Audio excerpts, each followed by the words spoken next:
Here are 8 reasons why foam rolling doesn't work.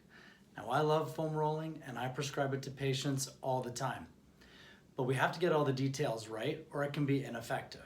So let's go over the 8 reasons why it can be effective, and if they're lacking, it is ineffective. The very first thing is the tool. So if you know what foam rolling is, you will know that this is a foam roller. That's more of a traditional foam roller, and you can see it's just too big.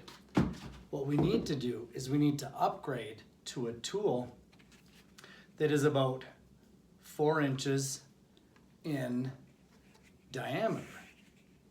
And the reason is that because it gives us greater depth and precision. Without that, it's going to be ineffective. The second thing that is going to make foam rolling effective is going to be technique. Yes, there needs to be a proper technique. Now, what you've seen people do before when they are trying to roll an entire muscle and go back and forth in big movements, that is not the way that it's done. I teach a segmental technique, so if you've seen any of my rolling videos, that is proper technique. It will be 1 inch in length and people will shimmy back and forth. Now, what that does is that makes it therapeutic and effective. So what makes it therapeutic? Making it therapeutic means that it can equate to getting some treatment and enhance or improve the state of what you're trying to improve, which is the muscle. The third thing we need to do to make foam rolling effective is we need to make sure that we have proper body position. If you don't have proper body position, you are not going to be contacting the muscle properly. So that is contact location, and you won't be able to control the pressure. And then of course people will say, oh, it hurts too much. That's because you're not controlling the pressure and you are not working on all these variables to make it effective.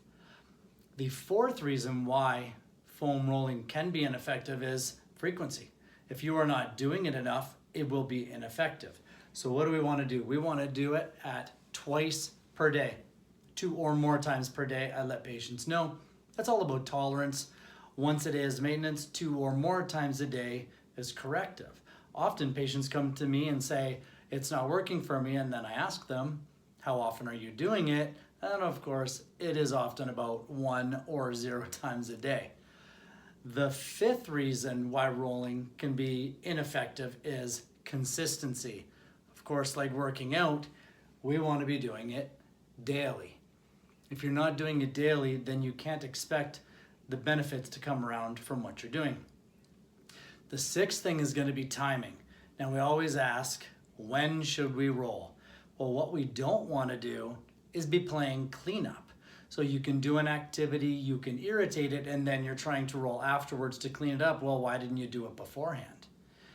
Doing it beforehand will stimulate the muscle and thereby protect the area, so then you have less cleanup later. The seventh reason why foam rolling may not be working is intention. I have seen people get down on a foam roller on the floor or a ball, which are the tools that I like, and just race through it. It's speed. I say speed kills. It does not work for rolling because speed creates tension of the area. If you can relax, breathe, and melt into the tool, the rolling, and be intentional with what you're trying to do, you can be far more successful. So that is our intention, to relax and breathe. And the last thing, if you know my content, you will know that I talk often about this topic right here. And that is sometimes if you're rolling a muscle and it's not responding, it's because it's the wrong source of the pain or the reason that you are trying to roll. Because if we know stability and we know the order, we know that it goes nerve, muscles, ligaments, joints.